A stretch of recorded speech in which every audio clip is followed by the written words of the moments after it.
You're in the cinema, about to watch yet another sequel to a forgotten franchise nobody asked for. You're getting popcorn and a drink to drown out your Jared Leto-induced sorrow with a sugar rush. You pay and they hand you a cup. Then you see it, glowing red and chrome, the Coca-Cola Freestyle Fountain. Here, you can choose between over 100 different flavors. Cherry Vanilla Coke, Peach Sprite, maybe you'll go crazy and mix Fanta with Powerade, or maybe you just pick a classic. But this machine is way more than just a soda fountain. It's not just serving you a drink, it tracks everything you do. And while you're picking your favorite flavor, it's quietly collecting data. Data that turns customers into test subjects. Data that Coke will profit from tremendously. The Coca-Cola company is said to have invested more than $1 billion in this machine, but they're very likely turning its capabilities into much, much bigger savings and profits. Today, we're diving into how a drink dispenser became a global lab and what role you play in all of this. The Coca-Cola company is one of the biggest beverage producers on the planet. The conglomerate controls almost half of the global soda market, making billions in revenue every year. And one important way they sold their many drinks has long been soda fountains.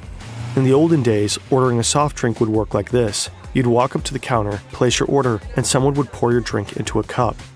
Then self-service fountains arrived. Now you could fill your own cup at your own discretion. When you were a kid, this fountain was everything. You could mix yourself something truly undrinkable. You. However, in 2006, Coca-Cola and other beverage makers noticed something worrying. For the first time since 1985, the sales volume of carbonated beverages had declined. People started to focus more on their health and well-being. They were increasingly looking for sugar-free drinks and low-calorie options. But Coke's fountains just weren't ready for that. At that time, only about 1% of all Coke fountains in the US even offered Diet Coke. Meanwhile, the choice of sodas at convenience stores had increased dramatically. Rows and rows packed with hundreds of bottles and cans. But Coke fountains were stuck with the same limited run-up of kind of boring standard flavors. So they had to come up with an idea that would change everything. The Freestyle fountain's design is interesting.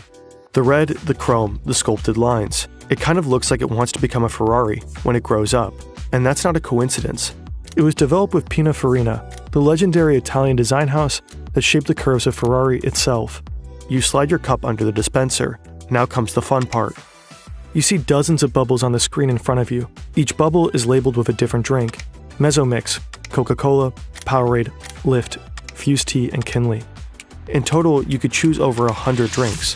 Back when you were a kid, this would have been impossible. Restaurants used massive 19-liter syrup canisters for every single drink option. Nowadays, all these flavors fit into just about 30 tiny cartridges.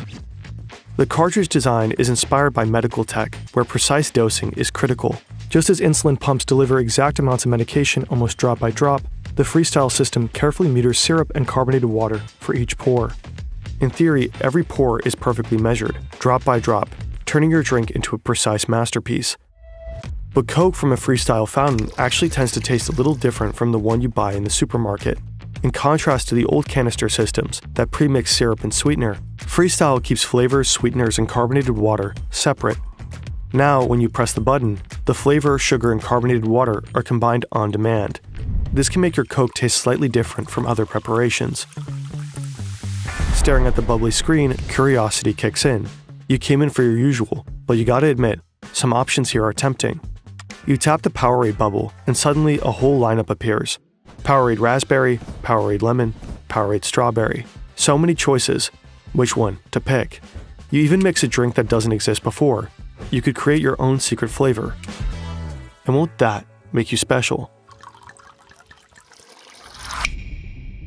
The Freestyle fountain is fun. It lets you explore. It bewilders. It sparks curiosity. It might even provoke play. And that's exactly the point. Coca-Cola doesn't just want to sell you a beverage. It wants you to feel something. This technique is called experience marketing. Right here in front of this machine, you're not just choosing a flavor, you're interacting with the brand. You are literally experiencing it. Every tap, every bubble, every choice pulls you deeper into the Coca-Cola universe. And that matters, because moments like this make you remember Coke, not just as a drink, but as a feeling. And ideally, it wants you to go home and tell your friends about that insane machine that lets you mix your own Coke and offers that amazing weird new flavor they so gotta try. And Freestyle isn't the only example for Coke's experience marketing. Think about Share a Coke. Different campaign, same idea. And it's all part of Coca-Cola's bigger play, shifting from being just a product brand to an experience brand. Anyways, you ultimately go for a Sprite. You didn't even know Sprite Cherry existed. Time to give it a shot. You press the pour button, then you take a sip. Not half bad. You're not the only one who was curious about Sprite Cherry. All over the world, people have made the exact same choice. Obviously, Coca-Cola didn't offer you this new flavor just for fun. The Freestyle ecosystem is basically a giant testing lab. Every pour, every mix, every flavor you try feeds into a massive experiment, a sampling program on a global scale. And with this particular new flavor, the experiment actually worked. But this is just the tip of the iceberg. When Coca-Cola launched the Freestyle in 2009, they packed it with cutting-edge technology. Reliable wireless networks like the ones we have today weren't exactly standard, so Coca-Cola built their own. The network they created links every Freestyle machine directly to Coca-Cola's back-end systems, which are managed through SAP software. Think of it as the company's brain. It keeps track of everything happening across all departments in real time. Every single day, over 50,000 Freestyle machines send data back to this brain. They report everything that's going on inside them. Which flavors are being poured, what time of day they are consumed, or how much syrup is left. You might not experiment with your drink choices, but many other people do. That is how Coca-Cola discovered that people really like Coke Orange Vanilla, Sprite Cherry, Sprite Strawberry, and Coke Cherry Vanilla. Some of these flavors started as user creations, combinations people kept mixing again and again at the Freestyle machine. Others, like Coke Orange Vanilla, were developed by Coca-Cola. The more people got these, the stronger the signal became, and what started as a tiny bubble on screen ultimately moved into full production. Sure, you could argue the company might have released these flavors eventually either way, but with Freestyle, those decisions happen faster than before, and might be grounded in better data. But there's more. Before Freestyle, staff had to manually check those giant syrup canisters. They probably used inventory sheets, maybe did a bit of guesswork, and called or emailed Coca-Cola to reorder. Freestyle completely transformed fountain logistics. Every night, the system collects data from this exact machine and figures out how many units of each cartridge needs to be delivered to the cinema. And it's not just based on what you and your friends poured yesterday. Algorithms predict demand and even factor in planned promotions for specific beverages. The system calculates which cartridges need refilling and automatically creates the restocking orders. Those orders are sent straight to the distribution center, and from there, the cartridges are shipped directly to the fountain locations. Every Freestyle machine on the planet is quietly syncing. Think about how smart this is. With Freestyle, Coca-Cola can optimize their entire fountain supply chain, streamline inventory management, make restocks more efficient, and even improve their production schedule.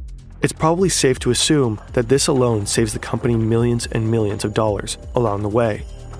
If even Coca-Cola is tracking your data in real life, you won't be surprised to learn that your data is exposed everywhere, and there's nowhere to hide.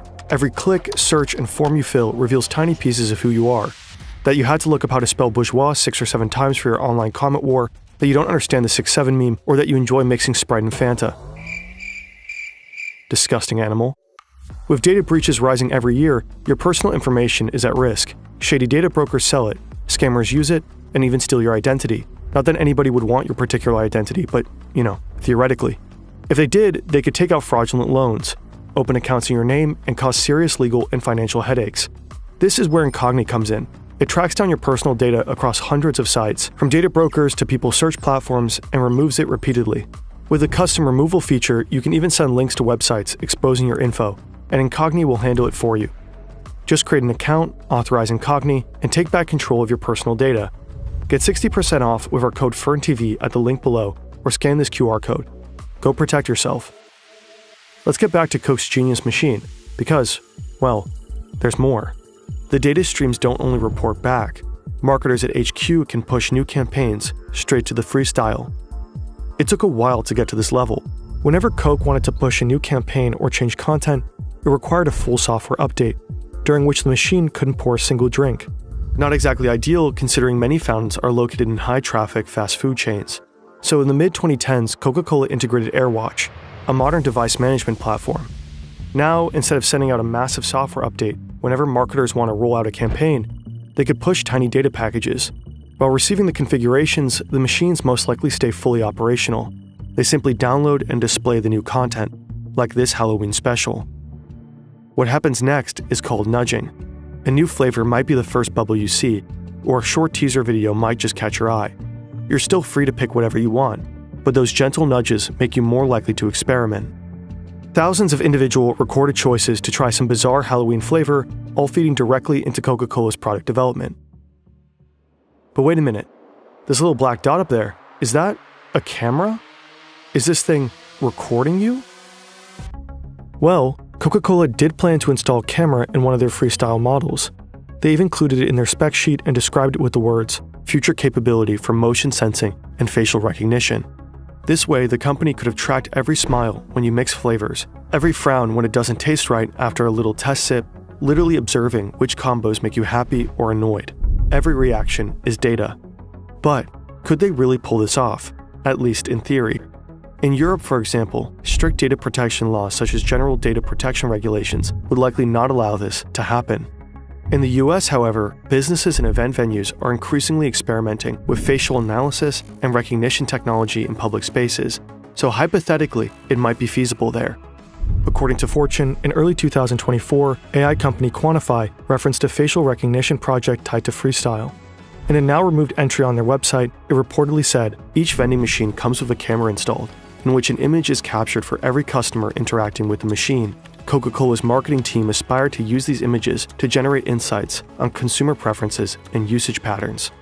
Reportedly, Quantify built a machine learning model to detect customer demographics. Basically, the Coca-Cola company could know you're a guy in your 20s, standing here grabbing that Sprite cherry.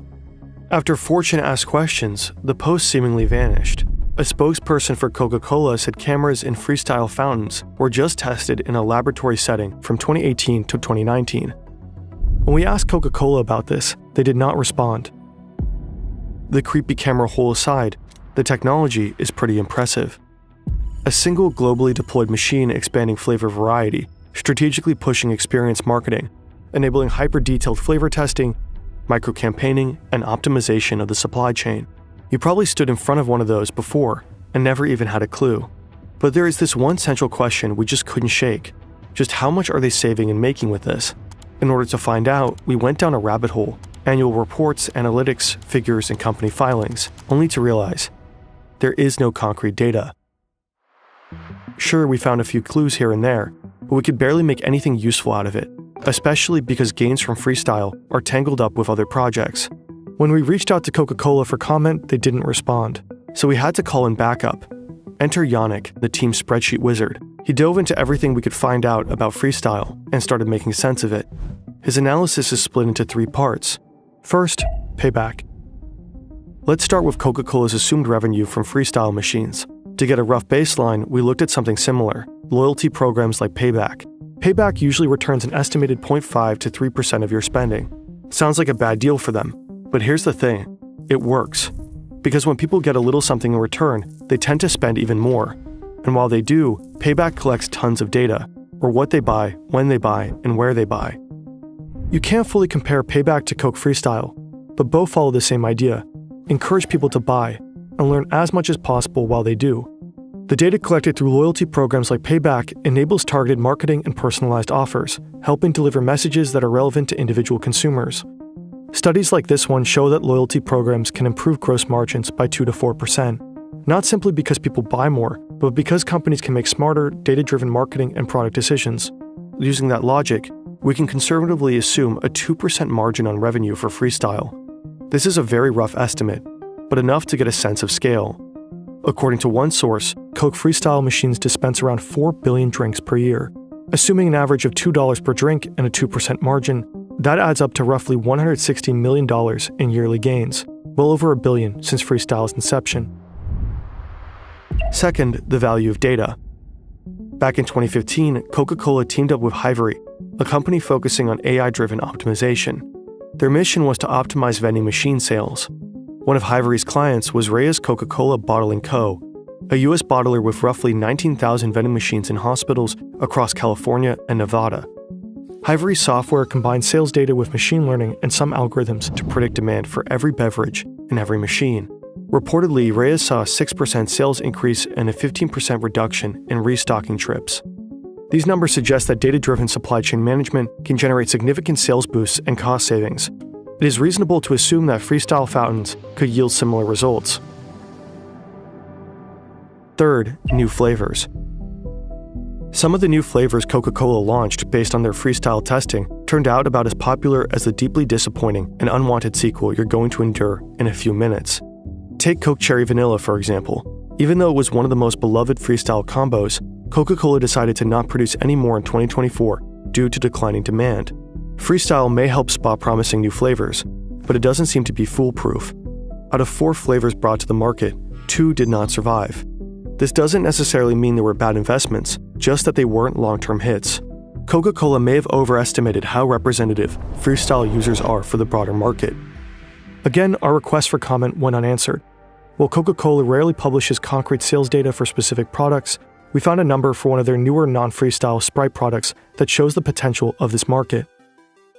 Sprite Chill generated $50 million in sales in its first 21 weeks in the North American market.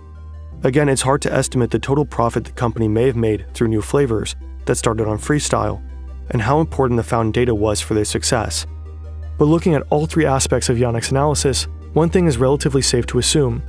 The $1 billion Coca-Cola reportedly invested into these machines has long been made back.